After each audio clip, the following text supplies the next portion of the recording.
লক্ষ্মী ভান্ডারে 500 টাকা বাড়িয়ে দিয়ে উনি ভোট কেনবার রাজনীতি করছে, এটা সাধারণ মানুষ বুঝে গেছে।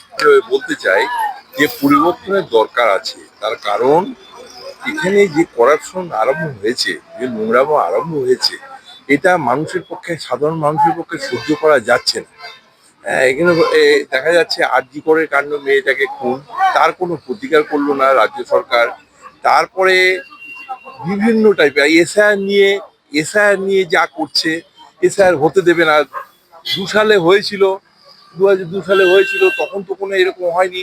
যেখানে মমতা ব্যানার্জি নিজে পার্লামেন্টে গিয়ে কাগজ ছুঁড়ে মেরেছিলেন, সোমনাথ চ্যাটার্জি তখন স্পিকার ছিলেন, হ্যাঁ, যে উনি বলছেন এখানে 1.5 কোটি অবৈধ নাগরিকরা রয়েছে, বাংলাদেশ থেকে এসছে, তারা এখানে তাদের ভোটে আমি হারছি, হ্যাঁ, এরা সিপিএম করাচ্ছে। সেই মমতা ব্যানার্জি আজকে এসআইআর নিয়ে তাদের ভোটে জিতছে বলে তাদের সমর্থন করছে। হ্যাঁ, এই যে মুসলিম তোষণ, যেখানে আমার মা বোনেরা বাংলাদেশে মার খেয়ে অত্যাচারিত এখানে হয়ে এসছে, তারপরেও সেই জিনিস হচ্ছে। আস্তে আস্তে হিন্দুরা ওখানে সংখ্যালঘুতে দাঁড়িয়েছে এবং এরপরে নিশ্চিহ্ন হয়ে যাবে।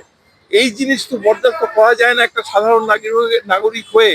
আমি 73 ইয়ার্স ওল্ড, হ্যাঁ, সেখানে আমি দেখতে পাচ্ছি এই রাজ্যে না পাল্টালে, বিজেপি সরকারকে না আনলে এর কোনো কিছুই সমাধান হবে না।